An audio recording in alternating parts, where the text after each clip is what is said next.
Assalamualaikum warahmatullahi wabarakatuh. Teman-teman, di video kali ini kita akan belajar tentang nilai mutlak. Nah, nilai mutlak itu disimbolkan dengan dua garis tegak, ya. Nah, nilai mutlak ini diibaratkan seperti jarak. Kalau jarak artinya, misalnya kita melangkah ke kanan 3 kali, berarti kan dihitungnya 3 langkah ya. Nah, kalau misalnya kita melangkah ke kiri 3 kali, itu artinya kita juga melangkah 3 langkah, bukan minus 3 langkah. Itu artinya jarak itu selalu positif, begitupun dengan nilai mutlak. Dia nilainya selalu positif. Gitu.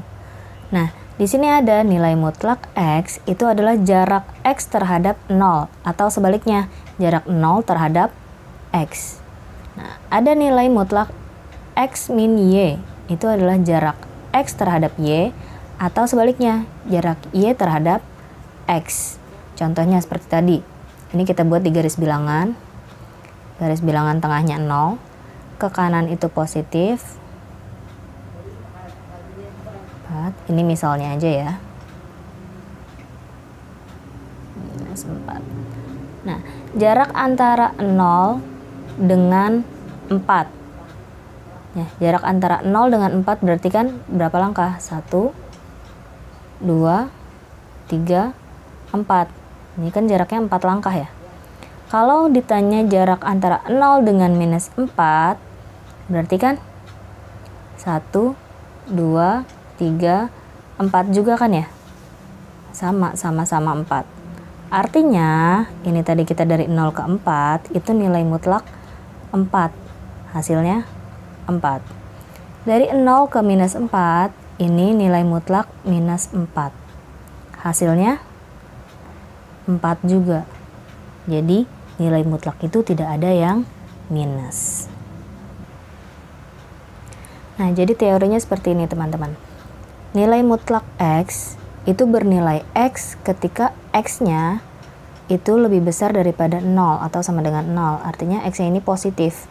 Kalau X-nya positif, hasilnya akan nilai itu sendiri.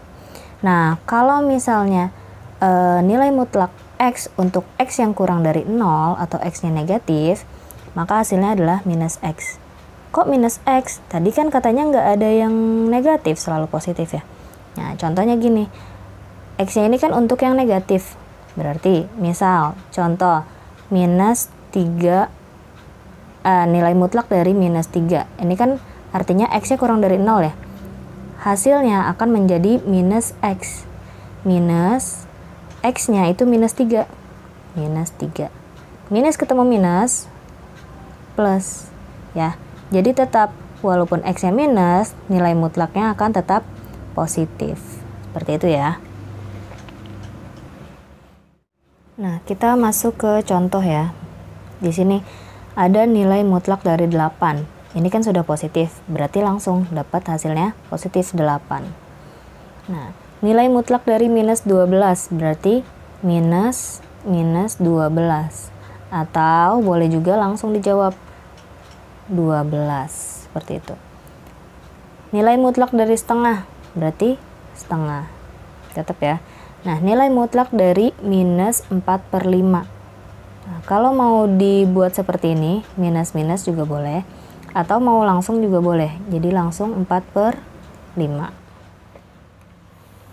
Oke, selanjutnya kita bahas sifat-sifat nilai mutlak. Ini ada 5 sifat yang kita akan bahas di sini. Yang pertama, bahwa nilai mutlak minus X itu akan sama dengan nilai mutlak X. Contohnya, misalnya di sini ada nilai mutlak minus 5. Apakah dia akan sama dengan nilai mutlak 5? Nilai mutlak minus 5, seperti yang tadi kita pelajari ya. Dia hasilnya adalah 5. Nilai mutlak 5 hasilnya adalah 5. Berarti kan dia sama ya sifatnya, begitu. Kemudian, nilai mutlak X dikali Y itu sama dengan nilai mutlak X dikali dengan nilai mutlak Y.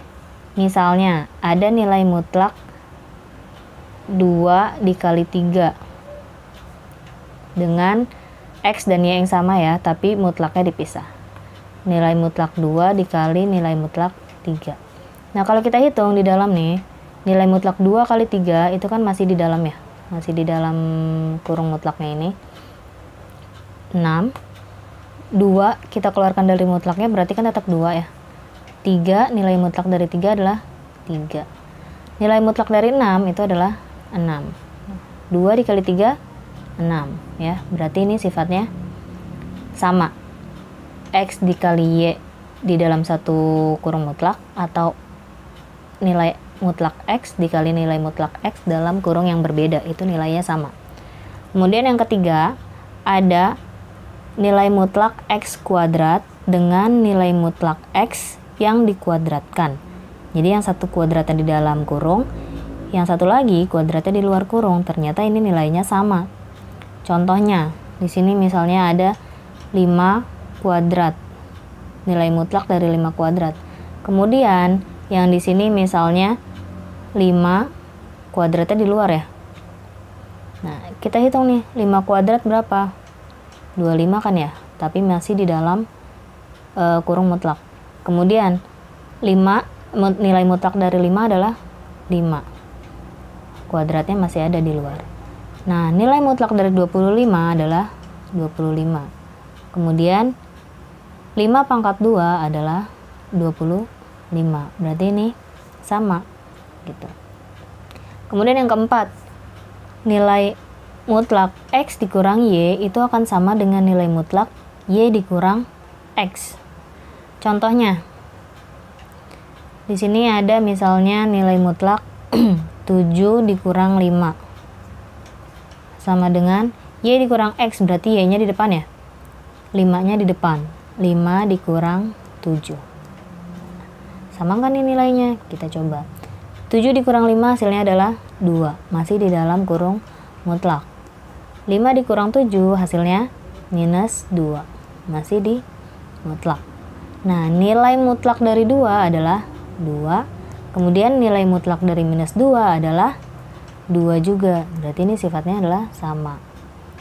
Yang terakhir, kelima yang kita bahas di video ini, itu nilai mutlak X per Y akan sama dengan nilai mutlak X dibagi nilai mutlak Y. Contohnya, misalnya di sini X-nya 2/3 ya, dalam satu kurung mutlak. Kemudian kalau kita pisahkan 2-nya dengan 3-nya, kita pisahkan mutlaknya. Nah, 2/3, ini pernya nggak kelihatan ya. 2/3 itu kan kalau kita keluarkan dari mutlak tetap ya hasilnya segitu, 2/3.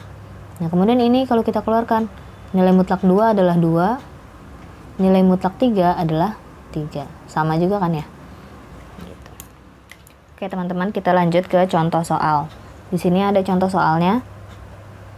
3 dikurang nilai mutlak 5 kurang 7 ditambah 2 dikali 1 ditambah nilai mutlak minus 7.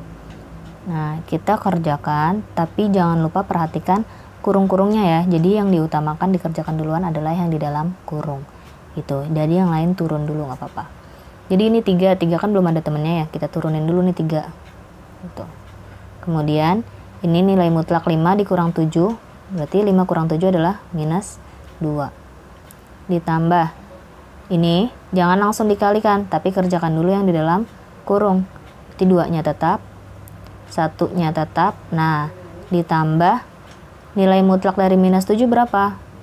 Nilai mutlak hasilnya selalu positif, berarti nilai mutlak dari minus 7 adalah 7 gitu. Nah, baru kita lanjutkan. 3 dikurang nilai mutlak dari minus 2 adalah 2 ditambah 2 dikali yang dalam kurung ditambah ini 1 tambah 7 8 ya gitu. Kemudian 3 dikurang 2 ditambah 2 kali 8 16 gitu ya. Baru dihitung nih, 3 dikurang 2 1 ditambah 16, maka hasilnya adalah 17 gitu ya. Kemudian contoh soal yang kedua, ini sama, kita hitung yang di dalam-dalam dulu. Di sini ada 4, nilai mutlak 5 pangkat 2 dikurang 2 pangkat 5 dikurang 5 dikali nilai mutlak 3 ditambah minus 2 pangkat 5 gitu. Kita turunkan dulu 4-nya. Kemudian kita hitung nih. 5 pangkat 2 25. 2 pangkat 5 itu bukan 2 dikali 5 ya, tapi 2-nya ini deh, coretannya di mana ya? Sini aja ya. Kita buat 2-nya ada 5. Tapi jangan langsung dikalikan. Tapi hasilnya nih, 2 dikali 2 4 kan ya? Nah, 4 dikali 2 8. 8 dikali 2 16. 16 dikali 2 32. Jadi 2 pangkat 5 adalah 32. Ini masih di dalam mutlak. Dikurang 5 dalam kurung mutlak 3 ditambah minus 2 pangkat 5. Ini kan minus ya. Berarti hasilnya juga minus 32 ya. Karena pangkatnya ganjil dan di sininya minus, berarti hasilnya adalah minus gitu. Kemudian kita turunkan 4 25 dikurang 32. Hasilnya adalah minus 7. Dikurang 5 dalam kurung mutlak 3 ditambah nilai mutlak. Oh, ini bukan mutlak ya. Ini langsung ya. Plus dikali minus hasilnya minus. Berarti 3 minus 32 gitu. Masih di dalam nilai mutlak. Kemudian kita keluarkan.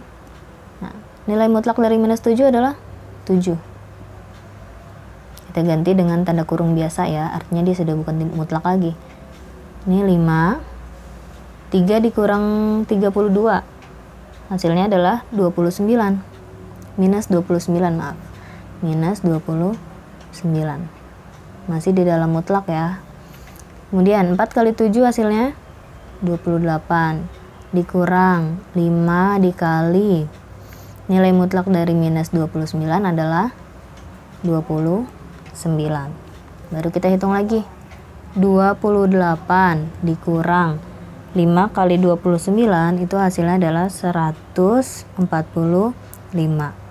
Nah, 28 dikurang 145 hasilnya adalah minus 117. Nah, di sini hasilnya minus karena ya bukan melenceng dari konsep awal kita nilai mutlak itu tidak pernah minus, dia selalu positif.